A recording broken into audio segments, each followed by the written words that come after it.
como um vendaval sobrenatural. Faz teu querer em mim. Eu me rendo. Aleluia, Jesus. Fica ligado, querido. Mateus 27. Jesus entrega aos soldados. Logo a seguir, os soldados do governador, levando Jesus para o pretório, reuniram em torno dele toda a corte. Despojando-o das vestes, cobriram-no com um manto escarlate. Tecendo uma coroa de espinho, puseram-lhe na cabeça e na mão direita um caniço, e ajoelhando-se diante dele, escarneciam, dizendo: salve, rei dos judeus. Cuspindo nele, tomaram um caniço e davam-lhe com ele na cabeça. Depois de terem escarnecido, despiram-lhe o manto e o vestiram com suas próprias vestes. Em seguida, o levaram para ser crucificado. Ao saírem, encontraram um cirineu, chamado Simão, a quem obrigaram a carregar-lhe a cruz. Amém? Te amo, Jesus. Fala conosco, Deus. Move-se, Pai, no teu Espírito, Senhor. Consolida em nós tua vontade, Pai.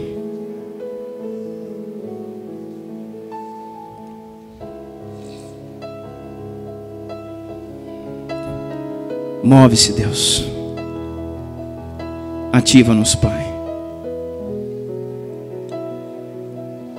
A palavra aqui, querido, diz que Jesus estava sendo já preparado para a sua crucificação. E levaram-o para o pretório, reuniram ali em torno dele a corte, tiraram suas vestes e ele ficou nu. Depois cobriram, colocaram nele um manto vermelho, uma capa, colocaram uma coroa de espinho na sua cabeça e botaram na sua mão direita um bastão. E começaram a ajoelhar-se diante dele, escarnecendo, rindo e dizendo para ele: salve, rei dos judeus. Por quê? Porque ele estava com uma capa de rei, ele estava com uma coroa que não era de ouro, mas era de espinhos. E ele estava com um cetro que não era de ouro também, mas era uma cana. E cuspiram, meu Deus, cuspiram na face dele, escarravam no seu rosto. Tomaram a cana das suas mãos e davam-lhe com a cana na sua cabeça. Pegaram aquela cana, aquela vara da sua mão e davam na sua cabeça, davam sobre a coroa de espinhos que transfixava os espinhos de roseira na sua fronte. Depois de terem escarnecido, zombado, tiraram dele o manto vermelho, vestiram as suas próprias vestes, em seguida levaram para ser crucificado. E quando saíram ao caminho do Gólgota, quando saíram ao caminho do Monte Caveira, depois de já terem caminhado, isso não é assim, eles saíram e já foi um momento seguinte, eles saíram e já tinham caminhado alguns quilômetros até chegar no Monte Caveira, porque não sei se você sabe, mas Jesus foi crucificado fora da cidade, não foi crucificado em Jerusalém, foi crucificado fora da cidade. E o Gólgota, o Monte Caveira, tem esse nome porque se você olhar para ele, ele tem a figura de uma caveira, de um crânio humano. E é uma subida, irmão, porque é um monte fora da cidade. E ali existia o que chamou-se de Via Crucis, né? As ruas que Jesus andou por dentro da cidade, ruas pequenas, apertadas, lotadas de gente gritando, nas suas extremidades, depois que Jesus saiu pelos portais da cidade e caminhou ainda até o Gólgota. E nesse caminho ele levava a cruz, ou pelo menos parte dela, né? Alguns defendem que era a parte horizontal da cruz, que estavam sobre os seus ombros, imensa, pesada, de madeira maciça, e ele não conseguia mais andar. Jesus, ele tinha passado a noite acordado, ele não tinha comido, ele estava com fome, ele passou frio durante a noite, ele não dormiu durante a noite. Antes dele começar essa caminhada, ele apanhou, ele foi torturado, ele foi humilhado, ultrajado, e agora ele não tem mais forças para caminhar. E depois de ter já apanhado muito nesse processo, ele começa a tropeçar, então cair, e os soldados romanos, os soldados romanos, começam a identificar que ele não vai ter condição de chegar lá. Com todo o cansaço que ele apresentava, com aquele peso nas suas costas, porque ele começou a tropeçar e a cair. Então existia um homem que estava ali.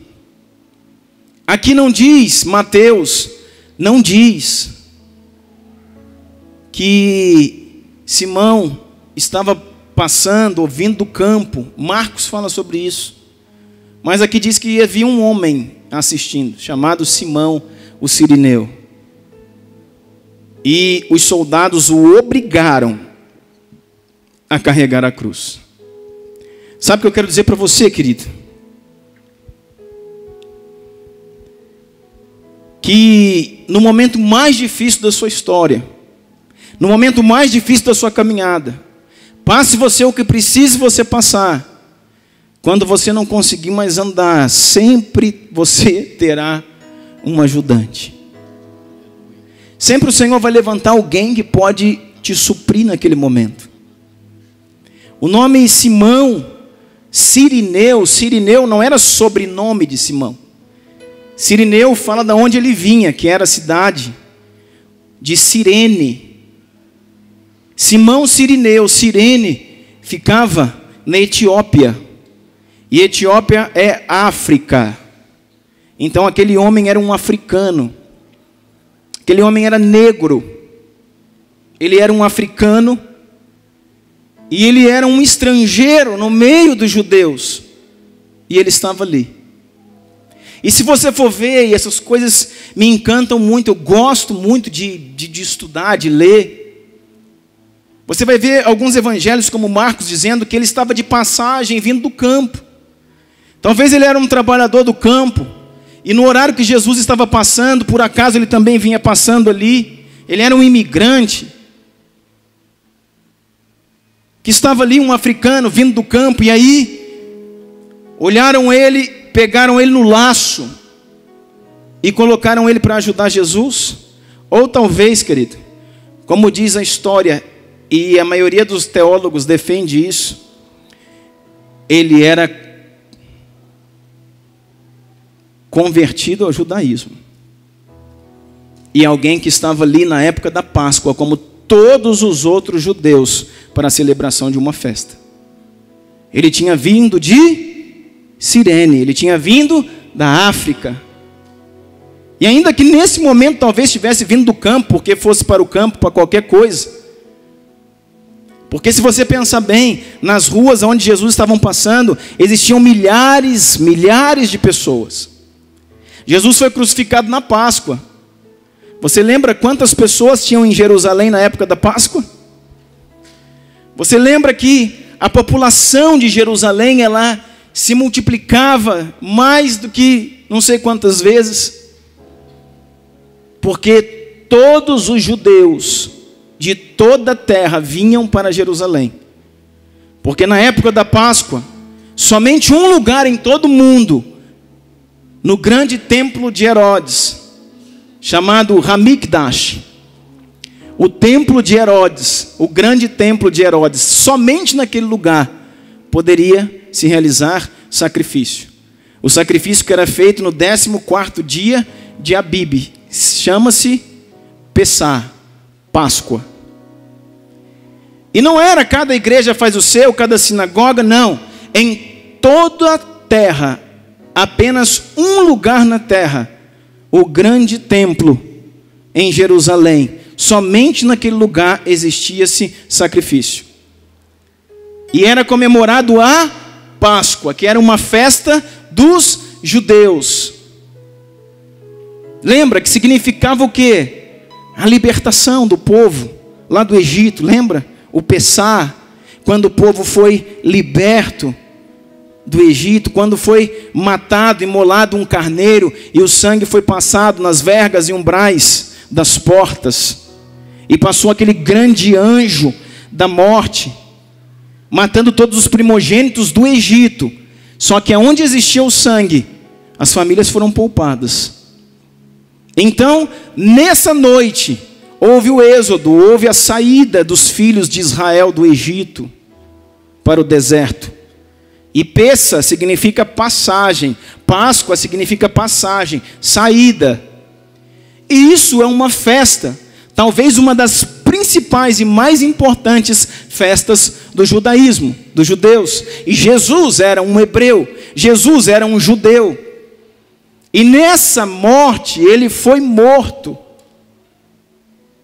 na época de Páscoa. Ele foi morto no 14º dia de Nissan ou Abib, que eram os primeiros meses do calendário judaico. Que desde aquele tempo lá no Êxodo, é a mesma época, não mudava nada. 14º dia de Nissan ou de Abib. Naquele tempo o cordeiro era levado no 10º dia para dentro da casa. Ficava 4 dias sendo avaliado para ver se ele era perfeito, imaculado, se ele não tinha manchas, se ele era um cordeiro macho, novo e sem defeitos. Ele era levado no 10º dia, e no 14º dia ele foi imolado. E no 14º dia, o Cordeiro de Deus, que tira o pecado do mundo, Jesus de Nazaré, foi imolado. E a cidade está assim, ó, lotada de gente. E se tem muita gente por toda a cidade, sabe, tem aquela montoeira, aquela confusão de gente. Era bem fácil aqueles soldados romanos chamar qualquer pessoa que estava numa das extremidades, chamar a pessoa que estivesse mais perto, para que pudesse ajudar Jesus a carregar a cruz, e não ficar catando alguém que talvez tivesse vindo de qualquer outro lugar. Então, irmão, Simão, o sirineu, Simão da Etiópia, Simão o africano, existe um entendimento que ele estava ali como um imigrante, passando por ali foi pego. E existe outro entendimento, que ele era um africano e estava ali na Páscoa para adorar o Senhor Jesus. Até porque, pastor, mas né, africano, o nome dele era Simão. E Simão não é nome de pagão. Simão não é nome de africano. Simão vem do nome hebraico Simeão. Lembra quando ministramos aqui sobre Pedro? O nome Simão, irmãos, vem da origem de um dos filhos de Jacó, chamado Simeão. E o nome Simão é um nome de origem hebraica. E era esse nome que esse africano tinha. E Jesus está ali não conseguindo mais carregar a cruz. E existe fadiga, existe cansaço. E ele começou a tropeçar e cair com o patíbulo da cruz sobre ele, sobre os seus ombros, sobre os seus braços. Existia uma profecia que dizia que nenhum dos ossos do cordeiro seriam quebrados. O Senhor precisava zelar por isso também. Jesus estava muito cansado. E então Simão está ali. Naquele tempo, quando os judeus vinham de toda a terra para o grande templo, o templo de Herodes, para poder participar da Páscoa.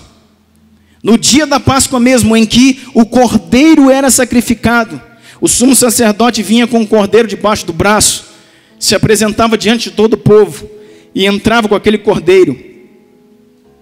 E aquele cordeiro era lá dentro sacrificado.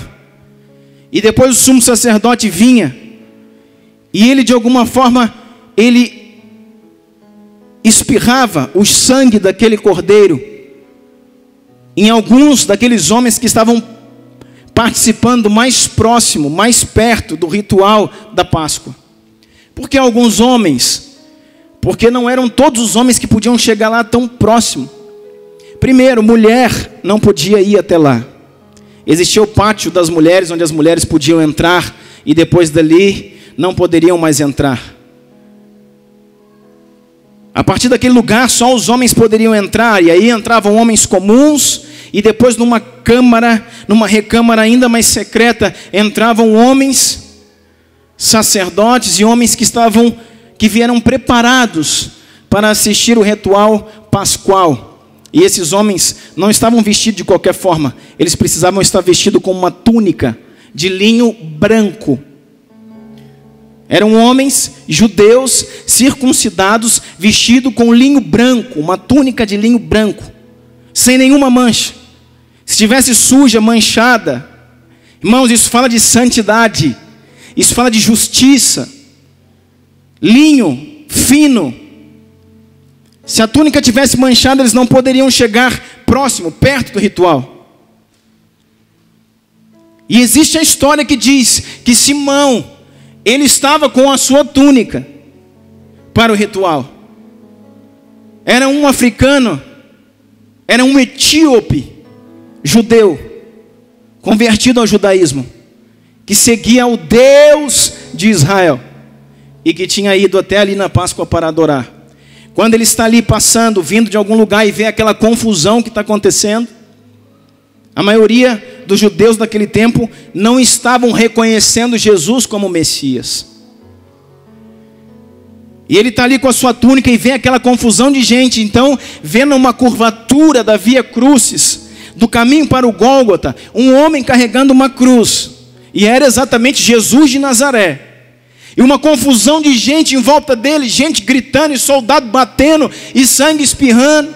Então agora Simão, ele pode tomar duas decisões. A primeira é permanecer no lugar onde ele está e ver o que vai acontecer, ou ele se afastar, sair dali.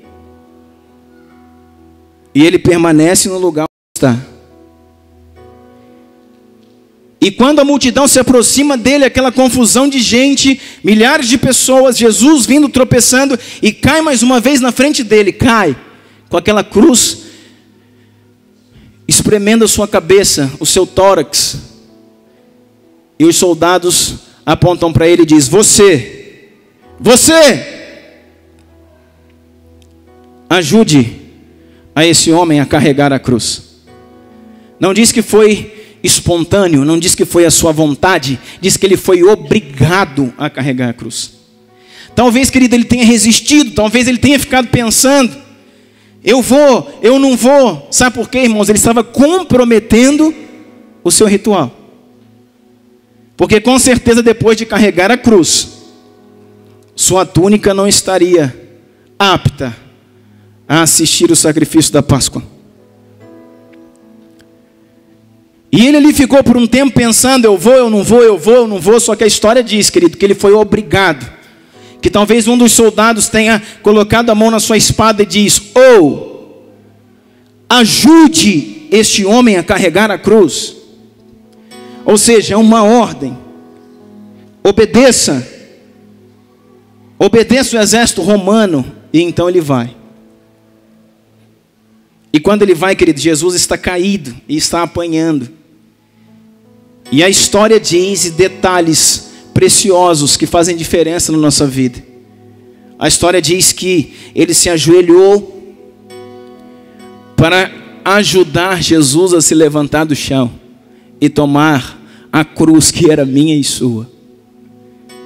E quando ele tirou o peso daquele patíbulo que estava sobre as costas do Messias, Jesus olhou para ele. E quando Jesus não se levantou de uma vez, também se ajoelhou de frente para ele, antes que pudesse se levantar, Jesus se ajoelhou para ele. E Jesus colocou a sua mão direita nos seus ombros, ou no seu ombro. Colocou a sua mão ensanguentada, a sua mão direita no seu ombro, apertou o seu ombro e olhou para ele. E não falou coisa alguma. Ele é o Cordeiro de Deus que tira o pecado do mundo. O Cordeiro que, como ovelha muda, ferida por aqueles que vieram feri-lo, não abriu a sua boca. Você sabia que há muita diferença entre bode e ovelha? Se você conversar com alguém de roça, conversar com alguém que conhece isso, pergunta para ele como que é para matar um bode. Pergunta para ele como que é quando um bode sabe que está correndo perigo de vida e vai morrer. Ele grita, ele berra, ele dá coice, ele dá chifrada. Mas a ovelha não. A ovelha não. A pergunta para mim e para você, irmão, nós somos bode ou ovelha? Quantos de nós temos resistido à morte? A morte do eu, a morte das minhas vontades, dos meus projetos, dos meus sonhos, do meu lazer, da minha vida pessoal. Quantos de nós temos aceito a morte para servir a Jesus? Ou quantos de nós temos sido bodes, berrado, esperneado, chifrado, feito que sabe o que for possível fazer para permanecer vivo? Uma vida que não nos leva ao propósito, que não nos leva a estabelecer o reino do Messias. Sabe o que diz a história? Que aqueles homens que iam na Páscoa, muitos iam com toda a família, mas muitos que não poderiam levar a família pela distância, pelo preço que ficava a viagem, pela hospedagem que tinham que dormir em Jerusalém, pela viagem longa, ia só os homens, os pais de famílias. Você está entendendo, irmão, que não era uma opção? Você está entendendo que todo judeu sobre a face da terra precisava ir a Jerusalém uma vez no ano? Você está entendendo isso? Você está entendendo que temos dificuldade de pagar um preço de ir na igreja uma vez na semana, talvez, porque temos tantas coisas a fazer. O preço que Jesus, que Deus estabeleceu para o seu povo, povo santo, povo de propriedade exclusiva dele, povo que ele chamou de meu povo, e que nós fazemos parte dele. A primeira coisa era circuncisão. Todo homem tinha que ser circuncidado, marcado na sua carne, tinha que estar em aliança, tinha que perder o prepúcio, tinha que derramar sangue por ele. Esse era o sinal da aliança dos filhos de Deus.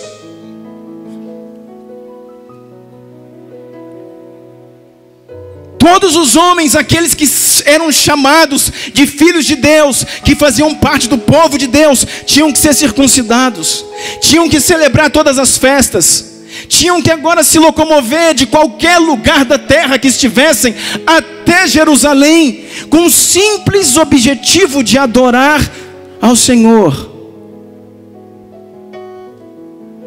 Tinham que ser primiciantes, tinham que ser ofertantes, tinham que ser dizimistas. Ei, espera aí, esse é o povo que nos deu origem. Que tipo, irmãos, de sacrifício a igreja chamada Israel faz? Está apta, está pronta a cumprir. Você está pronto a ser circuncidado? Está pronto a perder a carne e a derramar sangue para estar em aliança? Está pronto a se locomover aí e a ter que juntar as suas economias, os seus sonhos? Pense agora, Jerusalém é logo ali. Jerusalém é muito perto, não é, irmãos? É logo ali. Pense se nós tivéssemos que ir todos os anos em Jerusalém, irmãos. Porque só assim seríamos legitimamente filhos de Deus. Não é assim, querido. Não é assim que funciona mais. O Senhor nos livrou dessa. Mas pense, se todos nós, para sermos legitimados filhos de Deus, precisássemos ir uma vez no ano lá em Jerusalém, quantos de nós iríamos, querido? Quantos de nós pagaríamos o preço? Quantos de nós estaríamos prontos? Todos os homens vinham de toda a terra para Jerusalém. Quando chegavam lá, aqueles que se apresentavam com suas túnicas para o ritual da Páscoa, quando saía o sumo sacerdote com aquele cordeiro que tinha sido imolado, salpicava sangue. Naquela túnica branca ficavam algumas manchinhas de sangue. E diz a história que essa túnica, depois que era tirada daquele ritual, era levada para casa, era guardada na sua mala, na sua bolsa, e era levada de volta até a sua família. Essa túnica viajava quilômetros e quilômetros e quilômetros, saindo de Jerusalém e indo para todos os pontos e cantos da terra aonde morava uma família judia.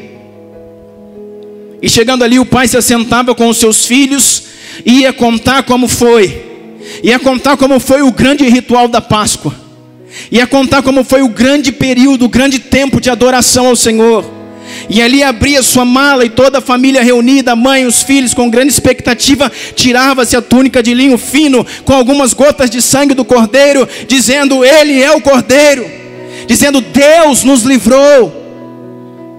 Esse sangue é representação daquilo que Deus fez por nós, nos trouxe vida, nos trouxe liberdade. E aquela túnica ficava ali como expressão.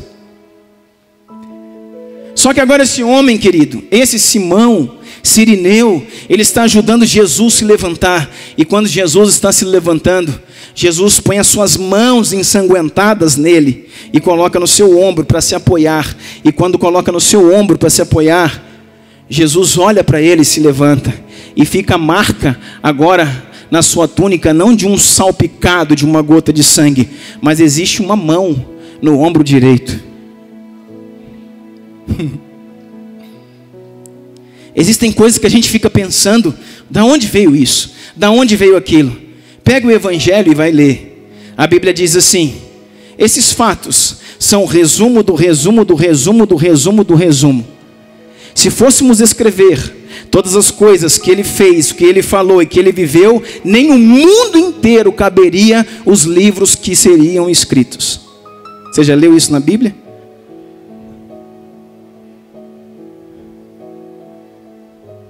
Sabe o que acontece com aquele homem? Ele não pode ir no ritual.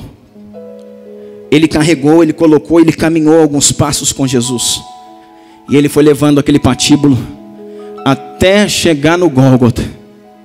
Pensa alguém, irmãos, que ajudou o Cristo a carregar a minha e a sua cruz. Pensa alguém que ajudou Jesus a carregar a minha e a sua cruz. Deixa eu falar uma coisa para você. Chegando lá, ele devolveu a cruz para quem naquele tempo seria crucificada nela, Jesus. E Jesus morreu ali. Deixa eu falar uma curiosidade para você, e isso é provado, é só você ler e você vai entender. Nunca, escuta isso, olha para mim.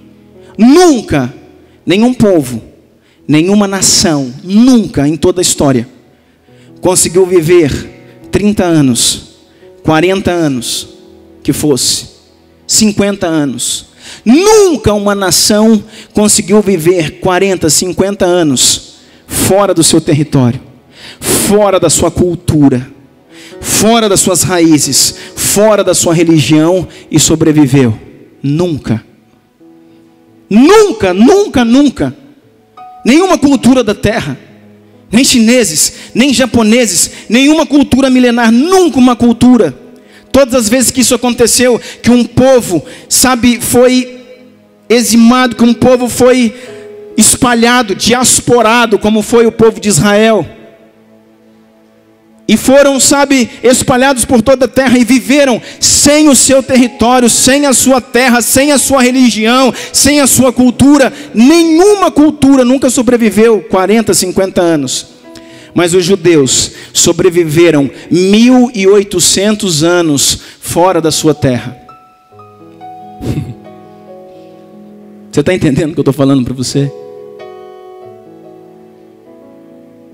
Os judeus sobreviveram 1800 anos fora da sua terra, da sua cultura, sem a sua religião, sem a sua língua, sem a sua terra, espalhados por toda a terra. Eles estavam lá, no seu íntimo, cultuando ao seu Deus. Eles estavam lá no seu íntimo, mudavam o seu exterior, como mudaram a Daniel. Mudaram o corte de cabelo de Daniel, mudaram as roupas de Daniel, mudaram o nome de Daniel, mas não mudaram o coração de Daniel, não mudaram a essência de Daniel. Sabe por que isso acontece, querido? Sabe aquilo que muitas vezes nós achamos radicais com nossos filhos, com as coisas que nós estamos tratando no nosso dia a dia?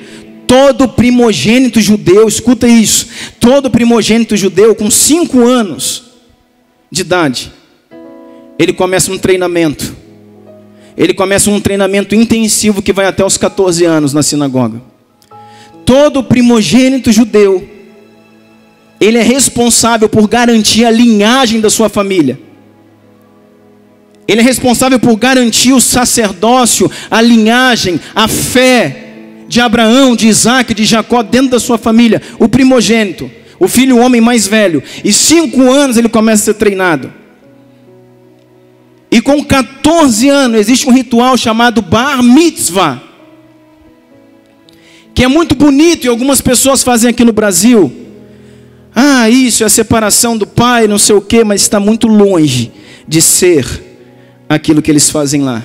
Com 14 anos, no Bar Mitzvah, o menino que está sendo treinado desde os 5, ele chega na sinagoga.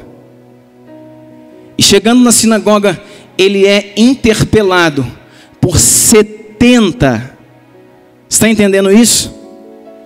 Ele é interpelado por 70 rabinos em relação à Torá, em relação ao Pentateuco. O que diz assim em Deuteronômio capítulo 2, verso 34. O que diz em tal lugar? O que diz em tal lugar? O que é isso? O que é aquilo? Quais são os mandamentos? Quais são isso? Quais são aquilo? E se ele não errar nada, sabe o que acontece? No Bar Mitzvah, o líder rabínico se apresenta diante dele e coloca a mão no seu ombro direito, está entendendo? Coloca a mão no seu ombro direito dizendo: parabéns, você é um mestre da lei, você é um de nós, você está pronto a perpetuar a fé do nosso povo. E se ele erra, se ele tem erros ali naquele questionamento, chega a mesma autoridade e aperta sua mão dizendo: muito obrigado, trabalhe muito, honre a sua família e honre o nosso Deus. Muito obrigado. Que drástico, né, irmãos? Esse ritual de treinar meninos de 5 a 14 anos mantiveram a cultura de um povo durante 1800 anos.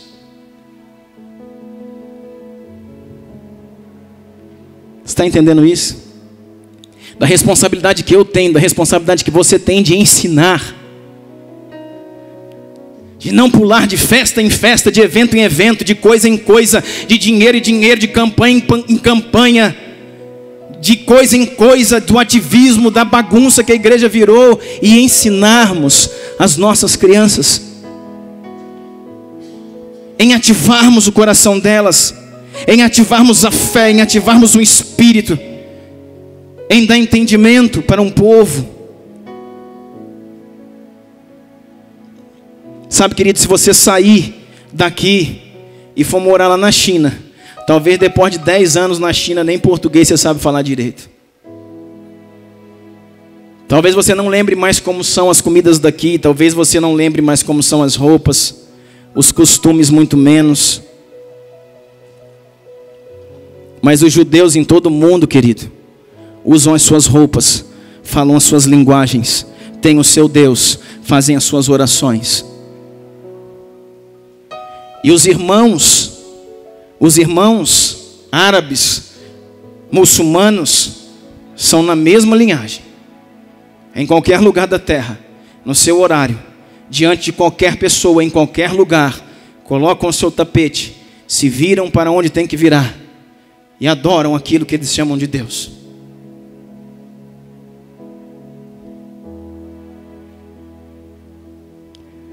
que o Senhor quer falar com tudo isso? Nós precisamos estabelecer a cultura do reino. Nós precisamos viver, não é a cultura do Brasil, não é a cultura de Araguari, não é a cultura do meu bairro, é a cultura do reino de Deus. Precisamos entender que somos cidadãos do céu, cidadãos celestiais, homens com DNA, com uma genética espiritual, preparados, treinados, capacitados, ativados a estabelecer o reino dele aqui na terra. Chamados a estabelecer o reino dele aqui na terra, com a cultura dele, do jeito dele, como ele pensa, como ele disse que seria. Sendo chamado por quem quer que seja, de doido, de maluco, de quadrado, de fanático, não interessa. Eu sou cidadão do céu, eu tenho uma genética do céu, eu vivo pelo céu, e eu vou estabelecer, trazer os céus para a terra, aleluia. Vou trazer os céus para a terra. Muitos de nós estamos nos preparando para ir morar no céu, mas o que Deus quer de você agora é que você traga o céu para a terra. Você sabia que Jesus, ele andou com seus discípulos e a diferença deles de idade era muito pequena. Jesus, juntamente com Pedro, eram os mais velhos. E os outros discípulos dele, embora tivessem aquele cabelo longo, aquela barba e aquelas fotos que nos filmes e nos livros parecem que eram homens de 50 anos, eles tinham menos de 30. Tinham diferença pouca de Jesus, que tinha 33. E você sabia que esses homens, os discípulos de Jesus, eles receberam a mão nas mãos. Muito obrigado. Que o Senhor te abençoe. Trabalhe, constitui família, cuide de sua família, honre sua família e honre o seu Deus. Os discípulos de Jesus. E talvez, querido, nós somos esses homens que na lei, que no entendimento, que talvez no estudo das Escrituras também fomos reprovados. Mas Jesus se manifestou para colocar as mãos nos nossos ombros e dizer: eu te capacito, eu te estabeleço, eu te levanto para ser minhas testemunhas. Eu estou te levantando, não é para esperar sentado a salvação, é para ser minha testemunha. Eu estou te chamando, não é para ser jovem rico, está lembrado de quinta-feira? É para ser como Paulo.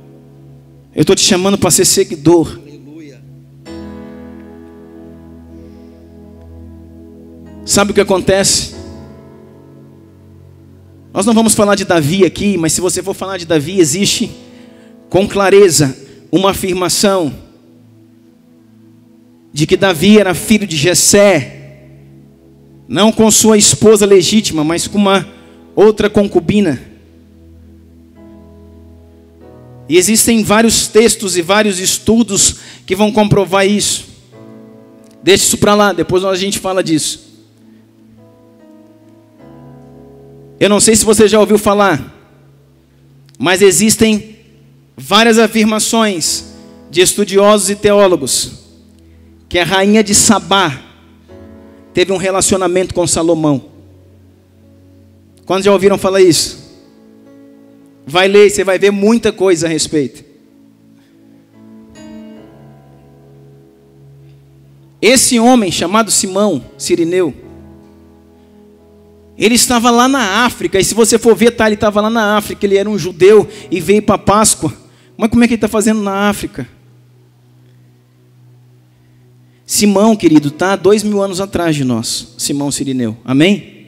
Está 2000 anos atrás. Se você pegar mais 1000 anos antes, ou seja, 3000 anos atrás, você vai ver que o que é África, o que é Cirene, no tempo de Simão, 1000 anos atrás, era o reinado de Sabá.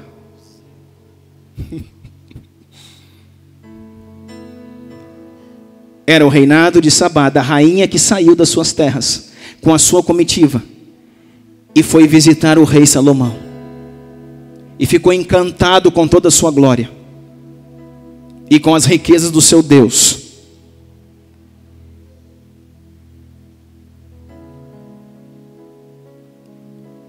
E o que se escreve, querido, é que nesse relacionamento existia uma dinastia, existia um povo de origem da linhagem de Salomão em Sabá e na Etiópia. Sabe o que vai acontecer? Nesse lugar, nas terras de Sabá, existiam homens, dinastias, existiam genealogias que vieram dos judeus, vieram da linhagem davídica, de Davi, de Salomão. Na Etiópia existiam sinagogas, homens que estavam estabelecendo a cultura dos judeus ali. Até porque no tempo de Jesus era grande, fora Simão, era grande a quantidade de sirineus e de africanos que vinham daquele lugar adorar o Senhor. Quando aquele homem chega em casa, esse chamado sirineu, quando ele volta para Cirene, quando ele volta para a África, ele se assenta com a sua família. Quando ele se assenta com a sua família, ele tira a túnica. Lembra da túnica? Lembra daquele ritual que traz toda a família, traz a esposa, está todo mundo junto. E eles querem ver o salpicar de sangue. Eles querem ver o salpicar de sangue que o sumo sacerdote aspergia daqueles homens que foram mais perto lá do ritual. Só que neste ano, o sirineu ele não foi até lá, porque a sua túnica estava manchada. Mas quando ele chega com a túnica, ele tira a túnica, sua túnica está suja de barro, sua túnica está suja de terra, suja de sangue, manchas de sangue, e tem uma mão no ombro.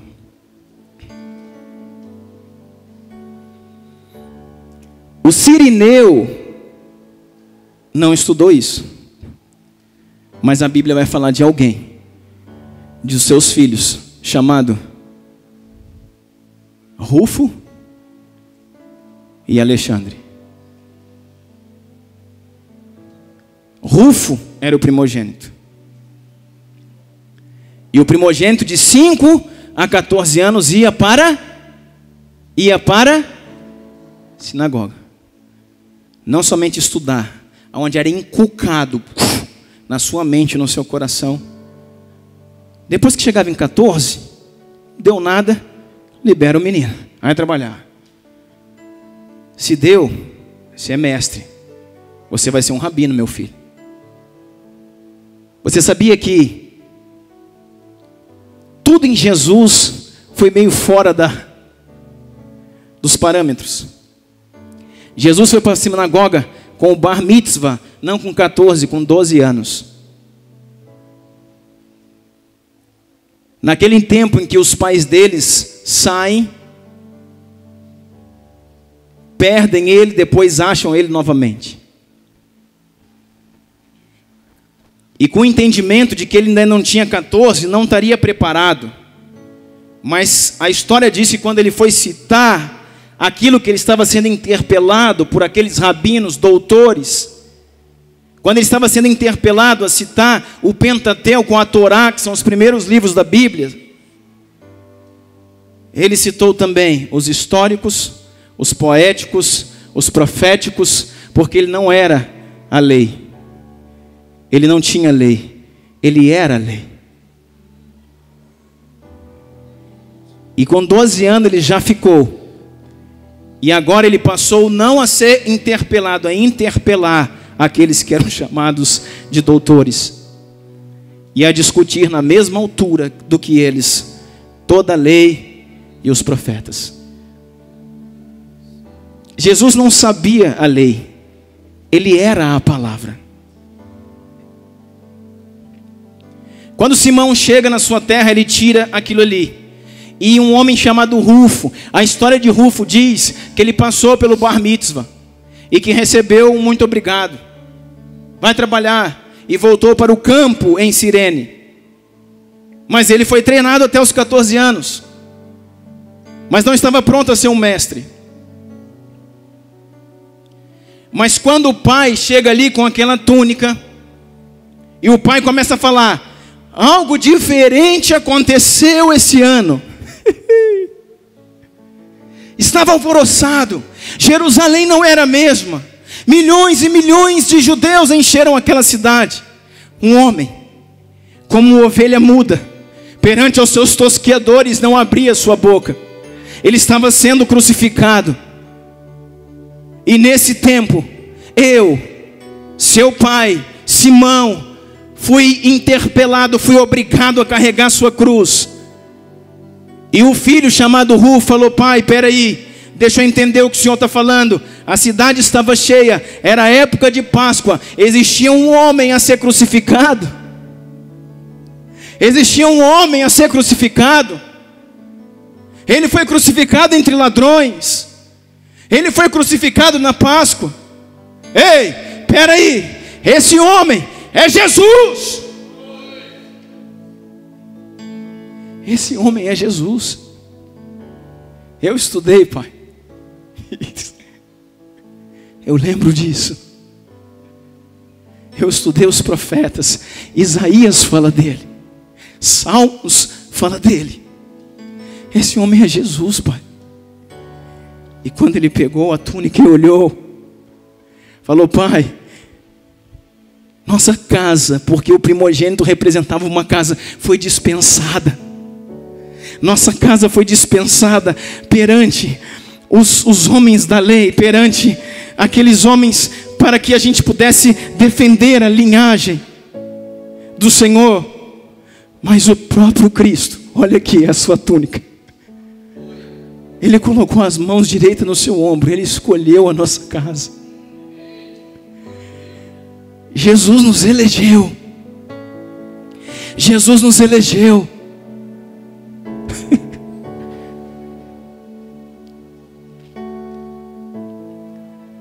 Você quer saber? Depois você abre em Romanos capítulo 16, no verso 13. Quando o apóstolo Paulo, o maior de todos os apóstolos, quando o apóstolo Paulo escreve a maior e mais importante das suas cartas, que é a carta aos Romanos, ele está saudando aos maiores missionários e evangelistas da terra naquele tempo. Ele diz: saudai a Rufo, eleito no Senhor, e igualmente a sua mãe, que também tem sido para mim. Aleluia! Glória a Jesus! Sabe o que isso quer dizer? Aquele homem não foi aceito na sinagoga, mas ele foi eleito pelo Pai. E ele se tornou, a história vai falar dele em Atos, a história dele fala aqui no próprio livro de Mateus, vai contar isso. Fala em Romanos, e tem escritos a respeito dele, que ele se tornou um dos maiores ativadores, um dos maiores evangelistas do seu tempo, o filho de Simão. Eu quero dizer para você, nós vamos orar aqui. Esse Deus, Ele está colocando as mãos no seu ombro nessa noite. E isso é muita responsabilidade. Isso é muita responsabilidade. Nós vamos orar nesse sentido, querido. Talvez se você não queira essa responsabilidade, por favor, você pode ficar no seu lugar. Você pode ficar lá atrás. Mas se você quer ser alguém que o Pai está colocando as suas mãos no seu ombro, te comissionando para ser um ativador nesse tempo, para ser um proclamador da cultura do seu reino, você vai fazer um propósito com Deus hoje. Deus vai mexer com as suas estruturas, Deus vai mexer com a sua fé, Deus vai ativar o seu coração, Deus vai trazer gana na sua vida, querido. As coisas começarão a fazer sentido. Você vai ver que muitas vezes, sabe, essa moleza, essa pasmeira que nos redoa, que nos rodeia, esse medo que nós temos de falar, de profetizar, de declarar, isso vai cair por terra em nome de Jesus. Você vai ser luz onde você está, no banco, na academia, no escritório, no consultório, no açougue, na oficina. Você vai ser luz. Você vai ser luz, irmãos. Nós vamos impactar essa cidade. Escuta o que eu estou te falando. Nós vamos impactar essa cidade. Nós vamos trazer a cultura do reino do Messias para esse lugar. Sabe, se tudo aquilo que um dia estudamos, se a fé que fomos levados até aqui só nos deu um aperto de mão, muito obrigado. Jesus de Nazaré, o Filho de Deus, o Cordeiro de Deus, que tira o pecado do mundo, Ele vai colocar as mãos no seu ombro hoje, dizendo: eu te capacito, eu te chamo, eu te levanto. Vem para mim, fica de pé em nome de Jesus.